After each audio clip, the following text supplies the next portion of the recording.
Waalaikumsalam Waalaikumsalam warahmatullahi warahmatullahi wabarakatuh. wabarakatuh. Bismillah, alhamdulillah. Alhamdulillahilladzi faddala bani Adam bil ilmi wal kalam. Salatu wassalamu ala sayyidil anam Muhammadin wa ala alihi wa ashabihi alladhina wadzalam. Subhanaka la ilma lana illa ma 'allamtana innaka antal alimul hakim. Rabbi shrah li sadri wa yassir li amri wa hlul 'uqdatam min lisani yafqahu qawli. Rabbi zidni ilma warzuqni fahma bi rahmatika ya arhamar rahimin.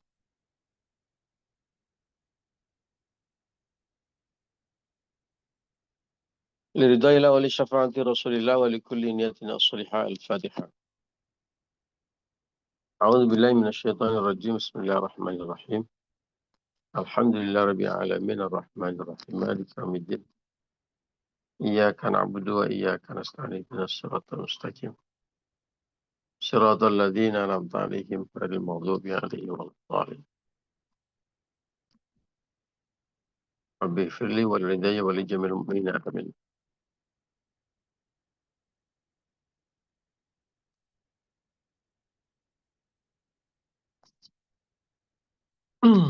Bapak Ibu dan teman-teman rahimakumullah. Alhamdulillah pagi hari ini kembali kita bisa bersilaturahmi. Insyaallah semuanya dalam keadaan sehat walafiat.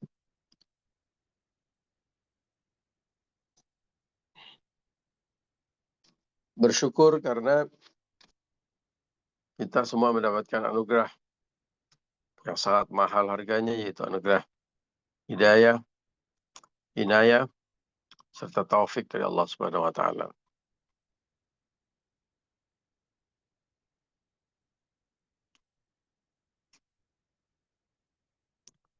Pagi hari ini kita lanjutkan ngaji kita. Ngaji Nashaikhul Ibad.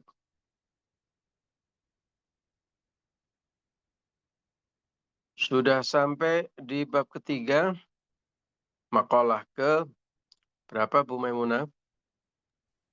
Ya Ustadz, kita bab 3 makalah ke-26. Itu Allah Ta'ala telah mewahyukan sebagian kepada para nabinya. Barang siapa yang berjumpa denganku saat kematian, dan dia dalam keadaan mencintaiku dan rindu kepadaku, menyukai pahala dariku, maka yang pertama, aku akan memasukkan ke dalam surgaku bersama orang-orang terdahulu. Yang keduanya,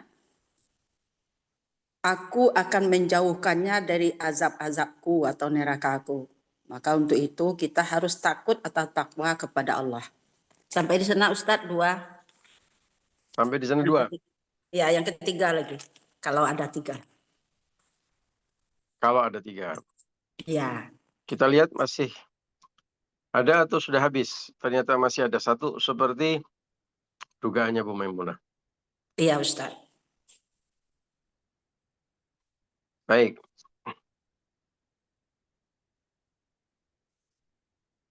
Kita lanjutkan bagian yang ketiga.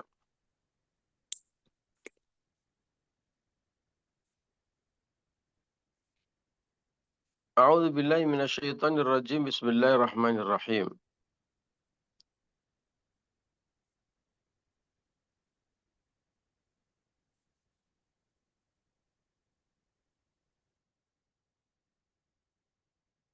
Mana ini kok jadi menghilang? Enggak Ustadz, masih nyala Ustadz. Maksudnya menghilang tulisannya ini kok. Oh. Wah, ini Cak Lontongnya berhasil lagi nih. Lulu. Wal maqalatus sadisatu wal 20 inilah makalah ke-26. Auhallahu ta'ala ila ba'dil anbiya. Telah mewahyukan Allah kepada beberapa nabi alaihimussalam. Jadi ini bukan hanya 1 nabi ini yang dapat wahyu ini, banyak nabi. Artinya ini adalah pesan-pesan universal. Tidak khusus untuk syariat kanjeng Nabi Muhammad. Artinya ini adalah inti dari ajaran agama Allah yang diwahyukan dari nabi ke nabi. Yang Allah wahyukan kepada para nabi dari generasi ke generasi. Wah, ini sesuatu yang sangat penting ya, dan proven, sudah teruji, sudah terbukti menjadi wahyu Allah kepada banyak nabi.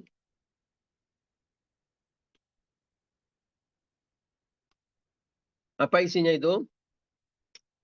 Dua hal sudah kita baca. Sekarang kita baca bagian terakhir. Apa yang diwahyukan Allah kepada para nabi? Waman laqiyani, barang siapa yang berjumpa denganku bil mauti, sebab kematian, wa huwa yastahyi minni, dan dia dalam keadaan malu kepadaku. Malu, ya. Apa maksudnya malu?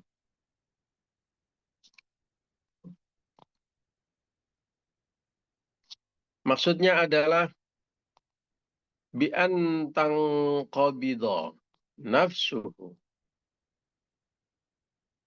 Bi'an tangqabidha nafsuhu. Dengan cara menahan diri.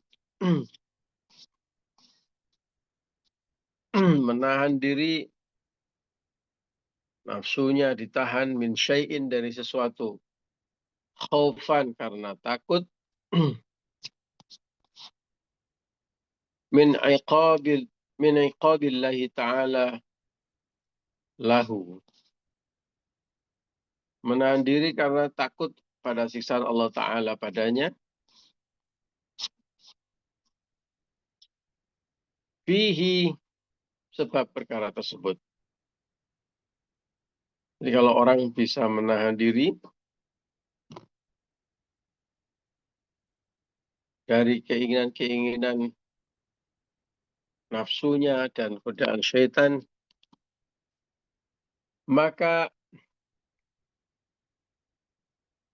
unsaitul hafadhata, malaikat hafadhah,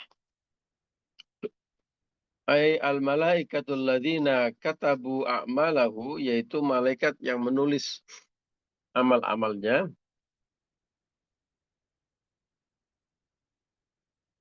Unsaitu, aku Allah akan menjadikan malaikat tersebut lupa. Aku Allah akan menjadikan malaikat hafadhah itu lupa. Lupa, padahal dia tugasnya mencatat amal-amal kita. Ya, lupa apa? Dzunubahu, dosa-dosa kita. Fadlan, sebagai anugerah, keutamaan minallahi ta'ala, dari Allah Ta'ala alaihi, kepada orang tersebut.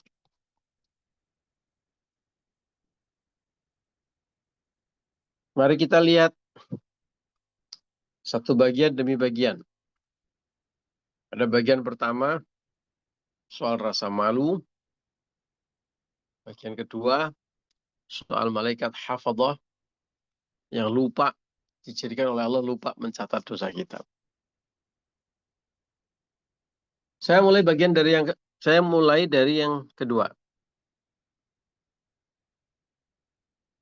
Apakah mungkin malaikat itu lupa? Tidak mungkin. Karena Allah menjadikan malaikat itu sebagai mesin ketaatan. Makhluk yang sangat taat kepada Allah Subhanahu wa taala. Malaikat itu tugasnya itu hanya sesuai SK saja, Bu. Manusia saja yang suka melampaui SK. Ya. Manusia itu diciptakan untuk apa? Untuk ibadah, kan? Wa ma khalaqtul jinna wal insa illa liya'budun. Aku tidak akan menciptakan jin dan manusia kecuali untuk beribadah kepadaku. SK-nya begitu. Tapi lihat itu manusia sama jin. Apapun warnanya itu ada. Manusia yang soleh, soleha seperti antum semuanya ya ada. Banyak. Manusia yang maju mundur kayak poco-poco gitu juga ada. Hari ini soleh, pagi, sore nanti bablas, anginnya hilang. Ada. Ya, maju mundur kayak poco-poco. Nah, kalau kata orang singkatannya STMJ. Sholat terus, maksiat jalan. Ya. Ada yang lebih banyak maksiatnya. Ada yang full maksiat. Oh, ada bahkan yang lebih jahat daripada setan. Ya ada. Nah, itulah manusia. Kalau malaikat tidak ada. Malaikat itu la ya'sunallah. Tidak pernah bermaksiat, tidak pernah membangkang, tidak pernah mokong kalau orang Jawa Timur bilang. Pada Allah. Ya, perintahnya itu waktu diciptakan, malaikat, aku ciptakan kamu sebagai malaikat sujud. Ya sujud terus seumur hidup. Nggak ada yang komplain pasang status di FB. Tuhan tidak adil. Dunia begitu indah, masa saya suruh sujud terus? Nggak ada. Ya. Layak sunallah. Malaikat tidak mungkin bermaksiat kepada Allah. Yang tugasnya nurunin hujan, ya nurunin hujan terus. Nggak ada komplain. Waduh kok saya nurunin hujan terus malaikat. Kan saya dingin. Ya, bisa nggak saya ganti sesekali ke musim panas menjaga matahari misalnya. Nggak ada. Ya. Dengan sukacita menjalankan ibadah sesuai dengan perintah Allah. Nah, ada malaikat yang tugasnya mencatat amal kita. Makanya kita tidak mungkin melakukan sesuatu yang tidak dicatat oleh malaikat, tidak diketahui oleh Allah. Oh, malaikatnya nempel dengan kita. Catat semuanya. Oh, ibu ini ngaji rajin. Dari pagi sudah menunggu ikhlas karena mau belajar ngaji. Oh, si B ngorok. Oh, si C masuk ngaji sambil masak sampai asik. Saking asiknya ngaji, tempenya sampai gosong. Atau sebaliknya, asik masak, ngomong apa, Pak Ulun. Nggak dengar. Itu semua dicatat oleh malaikat. Dan nggak mungkin malaikat itu bisa meleng. Ya. Nggak mungkin malaikat itu lupa. Ya. Kan itu kita ya. Lupa, nggak kecatat dan sebagainya. Malaikat nggak mungkin. Sangat detail dan sangat disiplin. Lalu kenapa di Baqarah ini disebutkan unsaitu, aku Allah akan membuat dia lupa. Maksudnya karena Allah itu yang menguasai semua malaikat, Allah yang menciptakan, Allah yang memberi perintah, Allah yang menguasai, Allah yang mengontrol malaikat. Maka tentu sebagai mesin ketaatan, malaikat itu ya manut saja sama Gusti Allah. Nah, makna unsa itu ya jangan letterlock. Malaikatnya jadi lupa. Tidak. Maksudnya adalah Allah perintahkan kepada malaikat tersebut agar tidak mencatat amal buruk kita. Oh, kalau begitu kita boleh beramal buruk dong? Tidak. Ada dua pengertian. Maksudnya memerintahkan untuk tidak mencatat. Pertama, karena kita tidak berbuat keburukan. Nah, sehingga tidak ada yang dicatat. Oh, nggak berbuat kok. Ya, ini kan kiasan. Unsa itu kan kiasan. Ya. Atau yang kedua, seandainya khilaf kita berbuat, lalu kita segera bertobat, Allah ampuni. Allah bilang sama malaikat, jangan dicatat itu ya, itu orang ini sudah bertobat kepadaku. Itu maksudnya. Ya, nanti jangan bingung loh, kok malaikat lupa ya? Ya kan yang menguasai Allah. Nah, apa yang bisa menahan kita untuk tidak berbuat keburukan sehingga tidak dicatat oleh malaikat? Atau seandainya khilaf, benar-benar khilaf, kemudian Allah mengampuni dosa kita sehingga tidak dicatat oleh malaikat. Yang membuat itu semua adalah al-haya atau rasa malu. Oh, gitu tuh. Apa maksudnya malu di sini? Dalam Islam, malu itu memegang peranan yang sangat penting dan vital.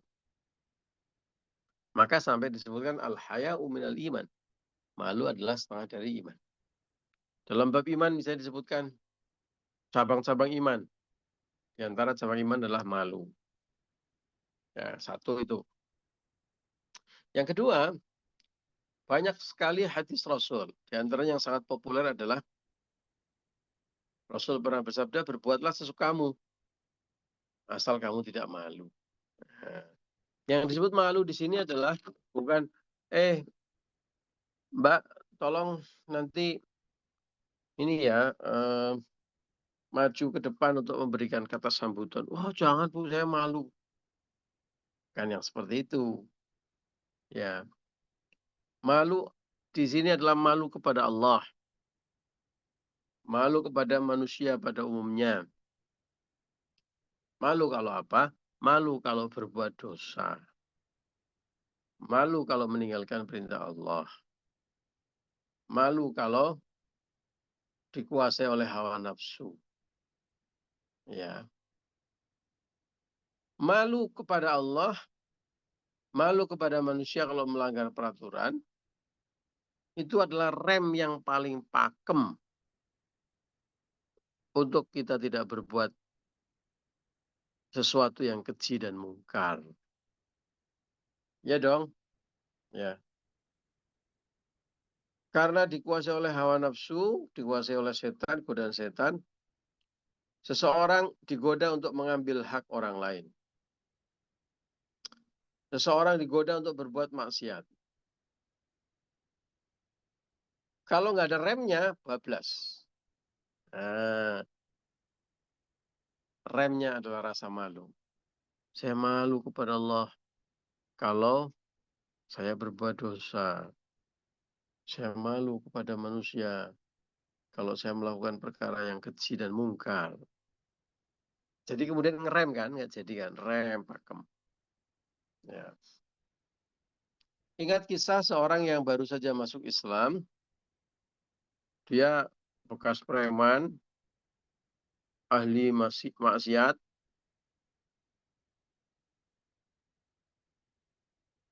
Seluruh kejahatan dia lakukan. Hidayah datang, beriman dia, bersyahadat di depan Rasulullah. Matur kepada Rasulullah, ya Rasul, saya sekarang sudah beriman kepadamu. Tapi kayaknya berat sekali meninggalkan aktivitasku, kebiasaan-kebiasaanku sebagai seorang preman. Saya tidak bisa membayangkan kalau dalam satu malam saya nggak minum alkohol, nggak minum khamr. Para peminum itu begitu. Kalau sudah sampai level yang sangat parah, nggak bisa tidur kalau nggak minum alkohol. Bayangin tuh. Ya, seberat itu.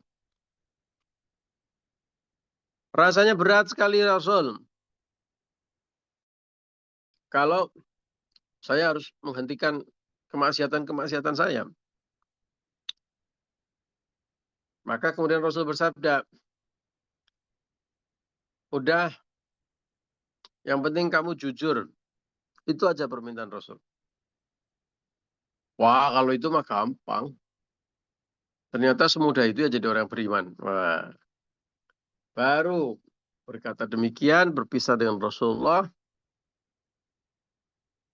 Dia sudah digoda dengan khamar oleh temannya. Ayo bro, kita minum-minum bro, buat ngangetin badan. Waduh, berat sekali. Selain karena kepengen, Juga karena nggak enak dengan sahabat-sahabatnya. Ya, itulah pentingnya sahabat. Banyak orang yang terjerumus ke dalam kemungkaran karena nggak enak dengan sahabatnya atau niru-niru sahabatnya. Nah, demikian juga dengan kisah si Fulan ini. Sampai kemudian udah hampir di bibir jurang kemungkaran dengan minum khamr, dia ingat sabda Rasul.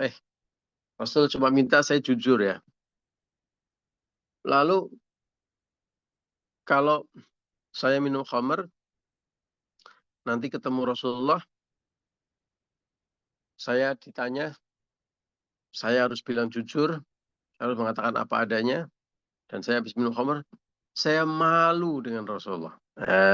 Malu kan? Ngerem. Direm lah oleh dia, nggak jadi minum khamr. Nah, disitulah malaikat hafadzah kemudian dibisikkan oleh Allah, jangan dicatat ya. Nah, ini gitu maksudnya. Unsa itu tadi, aku bikin dia lupa. Habis itu datang lagi godaan. Ya, kali ini godanya adalah dalam bentuk seorang perempuan yang cantik jelita menggoda dia. Sudah di bibir kemaksiatan. Dia ingat, aduh, nanti kalau saya ketemu Rasulullah, saya ditanya, saya habis berzina, saya malu. Masa orang sudah beriman seperti saya berzina dengan mudahnya. Ya. Maka kemudian diremlah nafsu itu. Nah, itu malu. Meskipun dalam konteks tadi contohnya adalah malu kepada Rasulullah, malu kepada manusia. Ya. Hakikat seorang muslim nanti lebih dahsyat lagi malunya kepada Allah. Kalau malu kepada Allah, nggak usah nunggu. Nanti kalau ditanya atau nanti kalau ketemu orang, ya ketahuan melakukan, nggak perlu ditanya. Karena kalau malunya kepada Allah, jauh lebih pakem remnya. Karena menyadari bahwa Allah selalu melihat kita, ya, kita bisa melihat Allah, selalu bersama dengan Allah. Kalau kita tidak bisa melihat Allah, maka Allah selalu melihat kita. Itu jargonnya seorang muhsinun, orang-orang yang ihsan. Sehingga malunya itu sudah otomatis terbangun setiap saat, di mana saja dan kapan saja. Oh, saya malu berbuat maksiat. Allah melihat saya. Malaikat melihat saya terus. Menemani saya, mengawal saya kemanapun. Nah, sehingga tidak mungkin saya melakukan ini semua karena saya malu. Nah, itulah malu yang menjadi rem kemungkaran-kemungkaran, kejahatan-kejahatan, keburukan-keburukan. Sehingga karena kita bisa ngerem, malaikat tidak mencatat. Atau misalnya khilaf, segera bertaubat. Kemudian Allah membuka pintu taubat, menerima taubat itu dan dihapus dan dicatatkan malaikatnya. Allahumma amin ya rabbal alamin. Demikian Bapak Ibu ngaji kita pagi hari ini. Jadi selesailah bab ketiga, makalah ke-26. Insya Allah besok dilanjut makalah ke-27. Terima kasih untuk persamaannya. Mohon maaf atas segala kekurangan dan kekhilafan. Allahul muwaffiq ila aqwamit thoriq. Assalamualaikum warahmatullahi wabarakatuh.